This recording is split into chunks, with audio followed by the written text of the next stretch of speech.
Boucherville Islands National Park, or the Parc National des Îles de Boucherville, is a quaint but immersive national park and campground nestled on the St. Lawrence River between Montreal and Boucherville. If you're looking for a great camping, biking, and kayaking location close to Montreal, Boucherville Islands National Park might be the place for you. Boucherville Islands National Park is only 30 minutes by car from downtown Montreal. It's accessible from Montreal via the underwater Louis-Hippolyte Tunnel and from Boucherville via La Fontaine Bridge.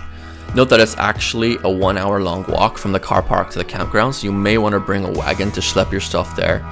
We also saw a lot of people bringing bikes, so another option is to bring your bike to the campgrounds, grab a bike attachable wagon which they give out for free, then ride back for your stuff.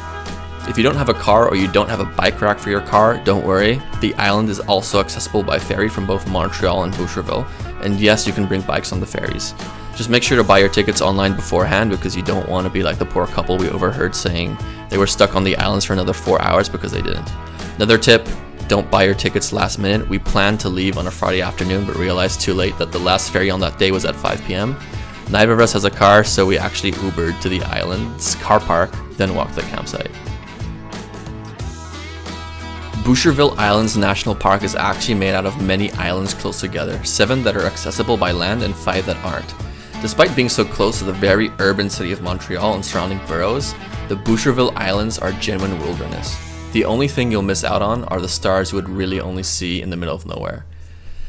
The islands are extremely biodiverse. There were so many weird-ass bugs that I'd never seen in my life. The list of animals that supposedly call the islands home is also ridiculously long. Check it out for yourself on their website.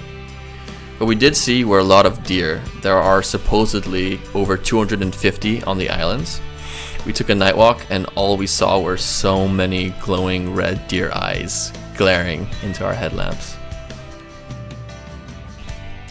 The park offers 2 campgrounds, an RV area called L'Espace Molson and an actual tent camping area called Camping Gros Bois.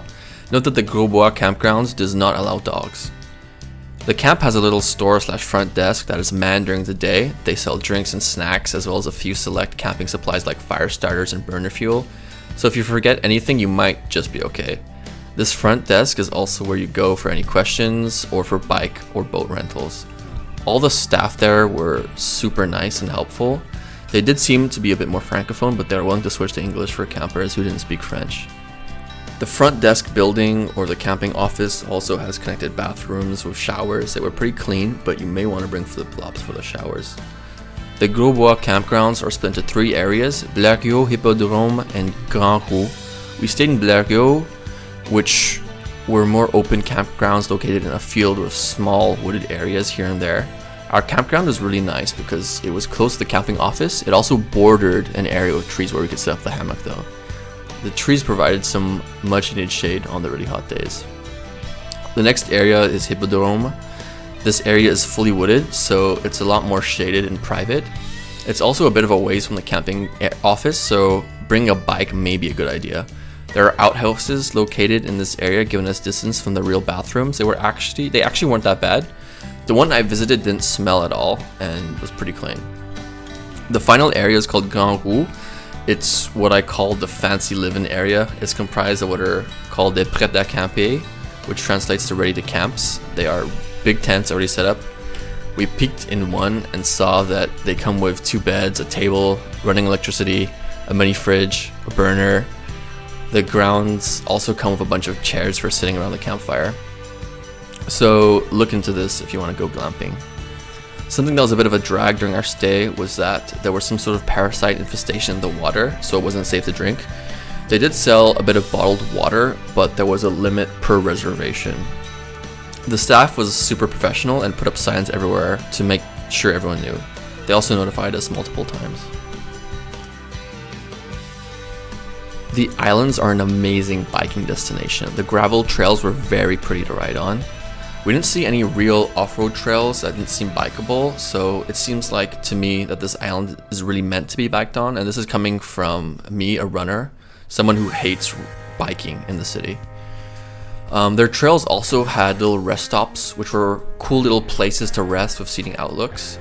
One was a tower with a view of a marsh with little signs detailing all the animals that live there, etc. Then there was a really cool artsy bench thing with a view of the river and one of the islands. Another was an old barn converted into a lookout.